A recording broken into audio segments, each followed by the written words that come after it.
as we start to see a lot of distributed generation solar on homes and batteries and electric vehicle charging, and the ability to deal with those varying load flows, we're going to need more and more assets like this to be able to manage that kind of a system.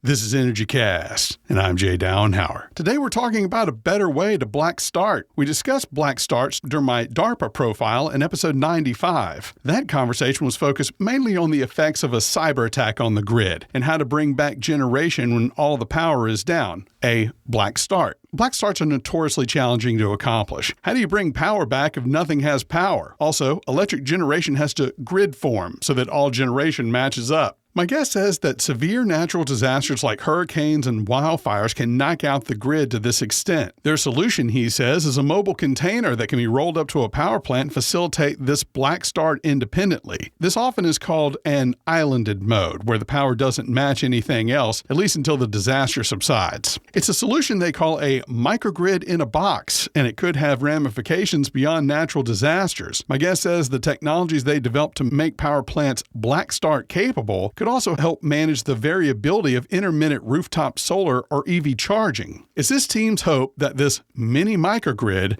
could mean massive advancements for our energy security.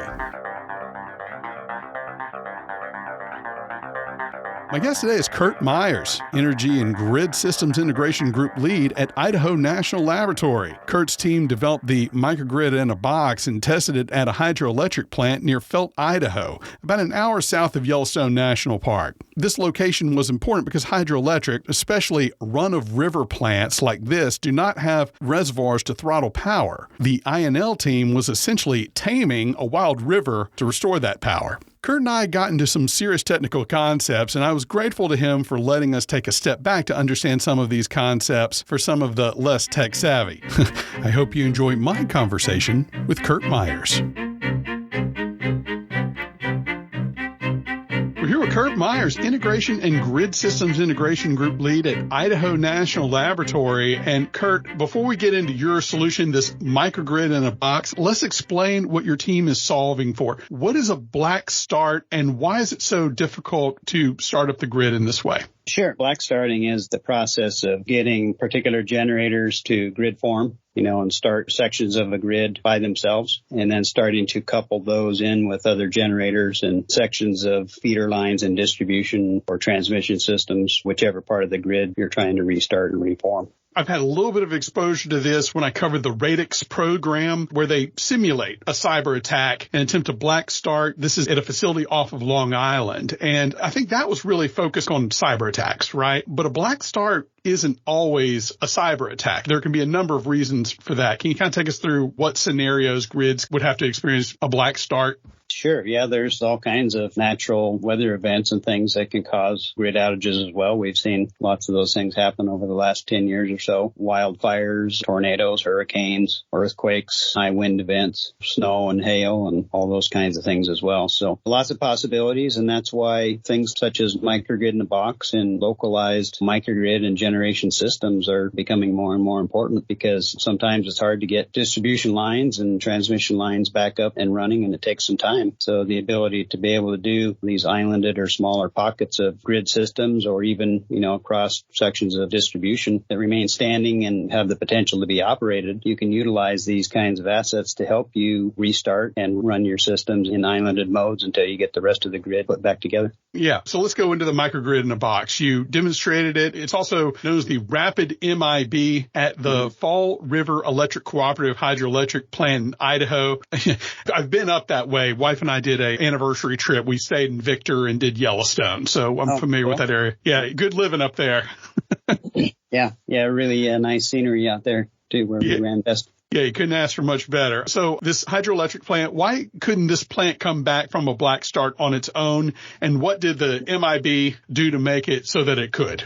There were two different aspects to that. One was the run-of-river hydro plant design and implementation itself. That particular system was designed to be ran only in a grid-tied mode, so basically grid following. So all of the controls, all of the protections were put in place and designed to only allow it to tie onto a grid that was already formed in there. So the ability to black start it, we had to bypass and project to help get some of the governor controls and things upgraded so that it could respond better when it was running by itself in an islanded mode. But we also had to bypass and change some of the protection systems to be able to make that system actually grid form and black start, even just its localized system, and then energize the distribution line coming from that, moving up to other sections of load. And then the microgrid in the box was there to connect in with that. Once you've black started it, you have minimal load on the line so far. Then the idea is you tie in an asset like a microgrid in a box, and it's basically just a fast response. It helps with the stability of that small islanded system because a run-of-river hydro has a tendency to kind of wander around. You hit it with a big load step, the frequency dips down, and it takes some time for it to come back to 60 hertz and then settle back in. And in particular kinds of load scenarios, it may never settle back in by itself. So you put an asset like a microgrid in a box, battery, grid forming inverters, very fast response time to help in those two systems together and provide a more stable system at 60 hertz frequency. Kurt, what do you mean when you say an asset like this is islanded? So that means that it's not tied to a broader or a bulk grid system. You're running a smaller section of the power grid or even just an isolated, say you've got a building level microgrid, you're just running the building with its own localized generation. And that could be any kind of mixture. It could be diesels, it could be a natural gas generator, it could be batteries and solar, it could be some small wind mixed in there. In the future, possibly some fuel cell or other types of syn fuel assets. And we're even exploring microgrid systems with small microreactors into the mix of the system. You mentioned you had batteries on there, and I think that's key, right? The idea behind a black start is that if nothing has power, right, how do you bring the power back on? You have to have a little bit of power just to at least get the control systems and all that sort of thing on. Right. But you said you also had batteries in this microgrid in the box. Tell us a little bit more about the new technologies that you incorporated to make all this work together. So the newer technologies are the advancements in the battery storage systems. This particular system is portable or, redeployable, so it doesn't need to be a fixed asset. Kind of the nice thing about that is utilities or users may have changing needs over time. So maybe you put it in one location for a couple of years and then find out that there's another location that has a bigger need for it and you relocate it there, or in the event of a disaster relief scenario, you're able to move it to that localized area where the support is needed. The inverter technology, they're microgrid, grid forming capable inverters, have a lot of the control features embedded in the primary controls of the inverters. But then you have to also supplement that with a microgrid controller that does some of the things that you would normally do in a grid tied or an islanded long-term operational scenario. But then what we're doing with our research and development on top of that is layering in additional advanced controls to help with that control and management of the systems when you start coupling together these things like run-of-river hydro or small nuclear microreactor systems, combining that with solar and electric vehicle charging and other things that are really a bit more challenging to manage because you have a lot of variability up and down of the generation and the loads. Yeah, not just hydropower, wind, solar, diesel, small modular nuclear reactors. Is there any limit to how large a facility could be? I mean, again, you're trying to have this where it's mobile, it can transport. It couldn't be just like a large power plant, I take it, right? You can stack these in parallel and get into a pretty large system. It just comes down to the size of the switchgear and the connection devices and mechanisms to tie that system together. And then, of course, the grid system that you're trying to tie into or operate in conjunction with kind of drives the limits. So you're probably not going to do an 80 megawatt battery system that's really big, but we can imagine systems. We're doing systems with the military that are fairly sizable. You're talking multiple megawatts. The scenarios you really see this for things like disasters, being able to roll this in, being able to give that kind of functionality to power plants that wouldn't have it, right? And it's mobile because you don't always need it to just sit there. Otherwise, you'd build that in there already, right? Yeah, we kind of envision a mixture of you're going to have some fixed assets that may be similar. They're battery storage with advanced inverters on them, but these deployable or redeployable assets are a nice feature to have as well. We're envisioning a mixture of, as we start to see a lot of distributed generation seen solar on homes and batteries and electric vehicle charging. And when you start to get to really high levels of localized generation on distribution systems, the load flow characteristics have changed dramatically from what they have been or what they've been in the past. And so the ability to control voltage and deal with those varying load flows and loads on the system, we're going to need more and more assets like this and the advanced controls and coordination to be able to manage that kind of a system. How would this be different from battery storage that's doing, say, load following or frequency regulation? So this can do frequency regulation or volt var, or it can do both at the same time. A lot of the systems that are mostly in use across the utility grids are generally doing a slower response time. They may even still be in grid following mode, and they're just getting power and var commands on a regular basis, maybe seconds, minutes kinds of responses. And we're talking about getting into scenarios where you need those assets to be in a full droop grid forming mode or a really fast frequency watt response, because seconds or tens of seconds is too slow. Say you're done with the emergency. How would a microgrid reform with the grid after it's over with? So it may be in a grid forming mode, running islanded. You would go across the synchronizing breaker or contactor or whatever you have in your breaker or switchgear arrangements. And it will sense that the grid's back on the other side of that breaker. The inverter and controls will align the phasers and then reclose the breaker. And once it senses the state of the breaker and then switches back into whichever mode you've set it up to go into. Possibly in the future, maybe it actually stays at grid forming full droop mode, or maybe it falls back into more of a grid following fast frequency watt type of a mode. But we envision the ability, like you have with a lot of larger generators that are on the power grid now, they are running in droop, and you can change their settings to provide more power or less power or different response characteristics. And that's really where a lot of the research and development is the ability to modify settings on the fly while you're operating to get the best response and the best controllability across the whole system. I'm sorry, I'm not familiar. What's a droop setting? That's basically a curve-based response. So if grid frequency goes up, the controls will automatically reduce power because you're providing too much power into the system. If you're thinking of it as the RPMs on a fuel generator, the RPMs are too high. I got too much power, not enough load. Thanks for that. I just want to have a background on that.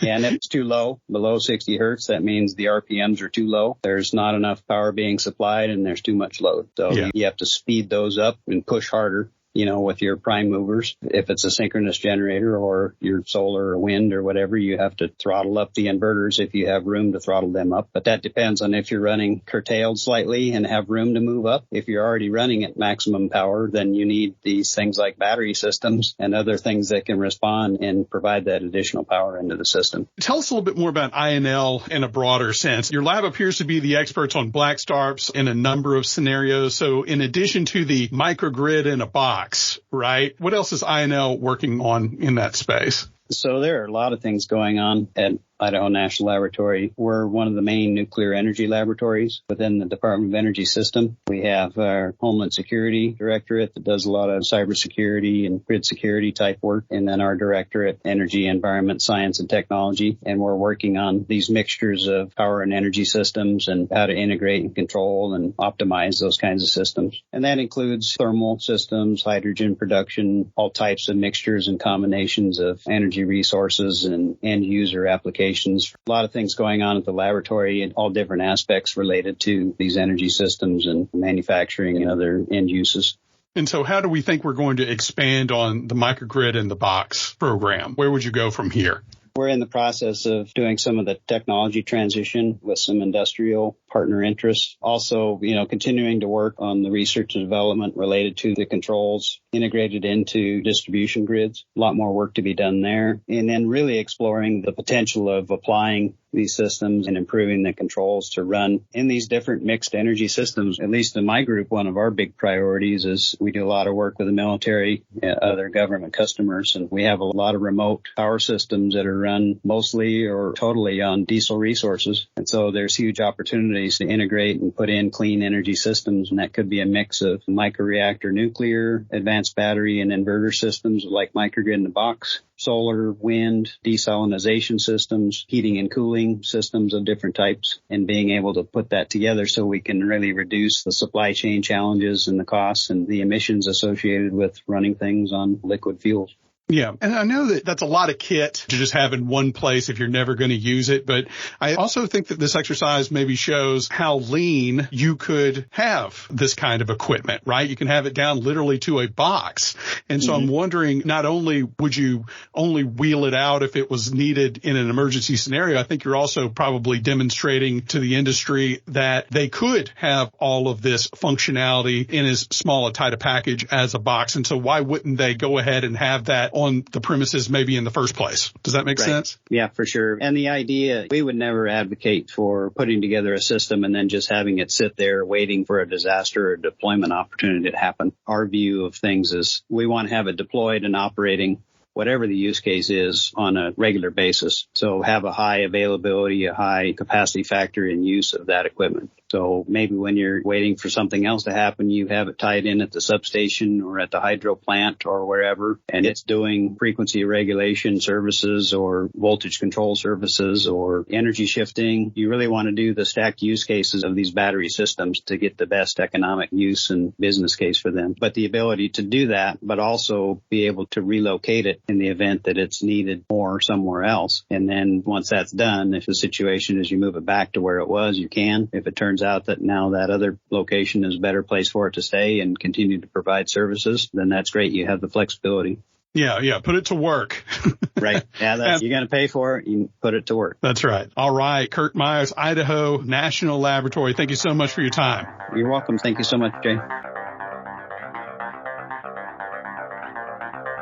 That was Kurt Myers, Energy and Grid Systems Integration Group Lead at Idaho National Laboratory and principal on their new Microgrid in a Box technology. Kurt mentioned their next step was technology transfer. That typically involves licensing the technology. I had the privilege of participating in one of those at Oak Ridge National Lab a few years ago. He also gave me the chance to set foot on that campus and see the latest innovations they were working on. If you ever have a chance to attend a showcase at a national lab, I'd highly recommend it. I want to thank Kurt for his time as well as John Ray at INL for setting this up. You can find plenty of pictures for this episode on energy-cast.com, as well as on Instagram at Host Energy and Twitter at Host Energy Cast. All guests are sent the raw and completed audio the week of release. So far, no complaints. Be sure to leave us a positive review on iTunes. That gets the word out. Music was produced by Sean Stroop at Stroop Loops. That wraps up episode 174. Be sure to join us next week when we learn how one company is making aviation fuel safe for the friendly skies. Until then, I'm Jay Downhauer. We'll see you next time.